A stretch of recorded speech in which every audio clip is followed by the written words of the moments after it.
Okay, here we are. Today's newly built bird feeding station.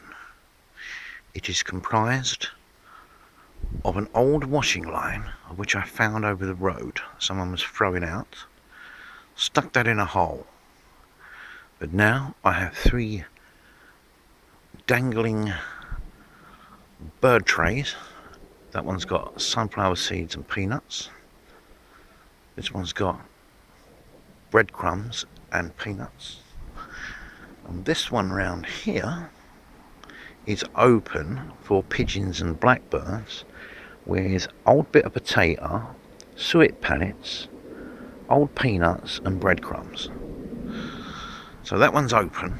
It's got no cover over the top, so pigeons and blackbirds can get in. This one's got a cover.